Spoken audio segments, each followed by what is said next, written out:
I was born in the vibrant 1950s in a mountain house, immersed in the life of a large family.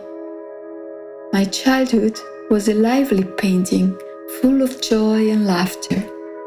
I was a true whirlwind of energy, but sometimes I found myself caught in a deep silence that enveloped me completely.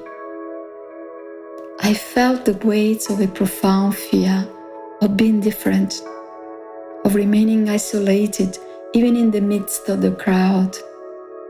Until one morning at school, watching the sun filtering through the window, I was enchanted by the play of light on the floor. I heard the laughter and voices of my classmates becoming more distant, belonging to another world from which I felt so far. Absorbed in that beam of light, I felt as if I had been thrown out of a dream, exploded out of my body. In that split second, I deeply understood that the reality I was used to was not true. I was not that person.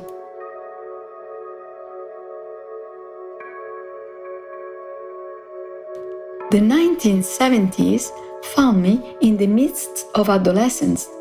My spirit split in two. On one side, the suffocation caused by family expectations. On the other, an incessant cry for freedom.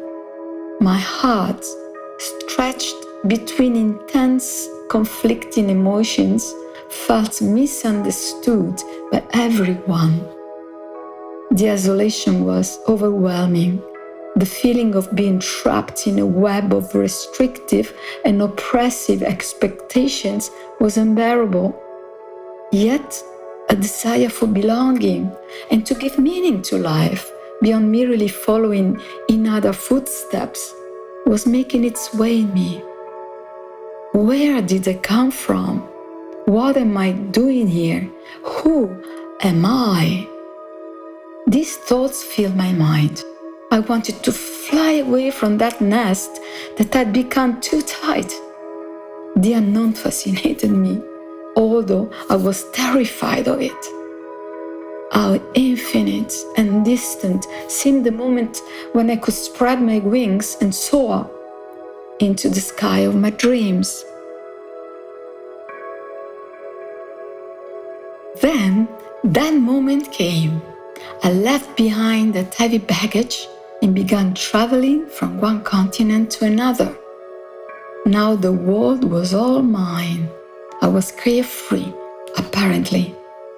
I lived like a sadhu, a wandering monk, without even knowing it. I stayed in one place only for a brief moment, then fled again, continuing to explore. Each nest momentarily offered me that sense of warmth, belonging, intimacy that without knowing it I was desperately seeking. But what could ever placate such a deep call originating from a source inaccessible to the mind? Those were turbulent years. I was caught in the parabolic turns of my mind and that of those around me, alternating between joy, excitement, and fear. I went where it was obvious the next step should be, without hesitation. There were no restrictions or rules, except a profound sense of not harming myself or others. And then my last flight to India. An endless journey lasting years, unparalleled. I finally reached Tibet, suspended between sky and earth, in a realm where silence and solitude reigned supreme, and where the language of the gods was spoken.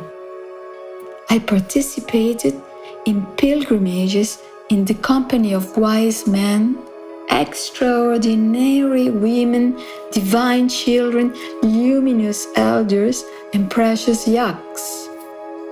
I lived immersed in constant wonder, deep solitude, immense joy, and still intense fear and frustration. And at dawn of a festive day, I once again heard the friendly motto echoing strongly, "Move on." Just as Tibet has swallowed me up, it now spat me out. The flight continued, my wings had strengthened, and now at least I knew what I was looking for, my master.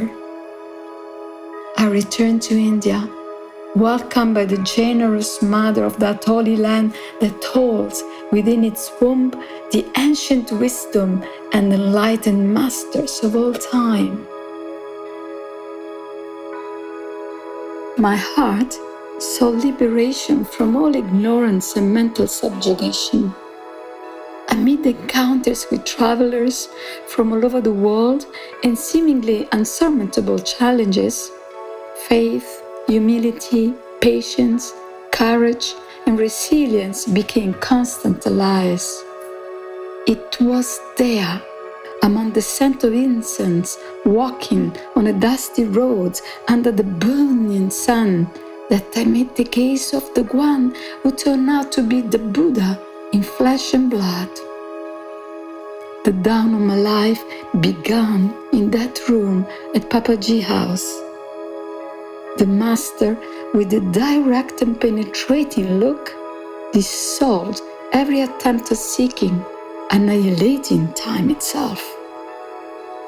In that instant beyond time, Papaji freed me from the dream, and the universal truth was revealed. His words, despite the silence of the neutralized systems, resonated like a divine, irrefutable command. She will bring happiness to the world.